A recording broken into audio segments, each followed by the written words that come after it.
Hello, residents of the wonderful land of Ounce. Thank you so much for your likes and subscriptions to my channel.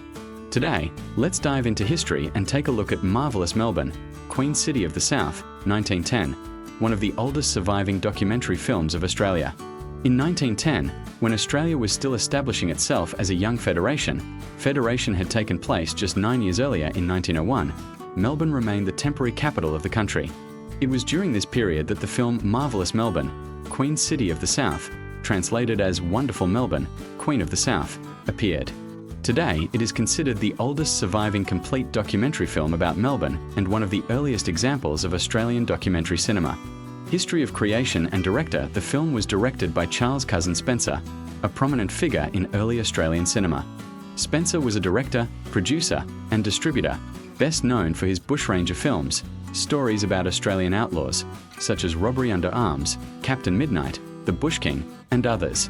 He collaborated with cinematographer Ernest Higgins, and the film is essentially a compilation of several short shoots they made capturing everyday city life. The premiere took place in 1910 at West Pictures.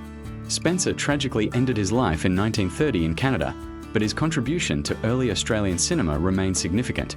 He also helped launch the career of another pioneer, Raymond Longford.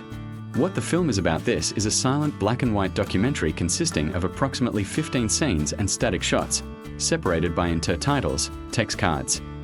The camera shows the Central Business District, CBD, of Melbourne, bustling streets such as Swanston and Collins Streets, rides on trams and cable cars, iconic buildings and colonial-era architecture, parks and monuments, including the Queen Victoria Memorial.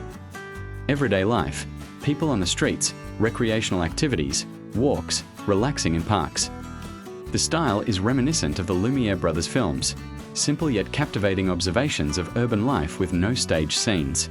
The film conveys the atmosphere of a prosperous Victorian or Edwardian city, wide tree-lined streets, trams, elegant buildings, and lively traffic. Significance and where to watch Marvellous Melbourne is a valuable historical artifact. It captures Melbourne at the peak of its status as temporary capital, before the move to Canberra in 1927, showing the city as it was more than 110 years ago. Today, the original is preserved at the National Film and Sound Archive of Australia, NFSA, in Sydney. This short film, about 10 to 15 minutes, is a perfect example of early documentary cinema that didn't just record reality. It celebrated Marvellous Melbourne as one of the most vibrant and beautiful cities of the British Empire.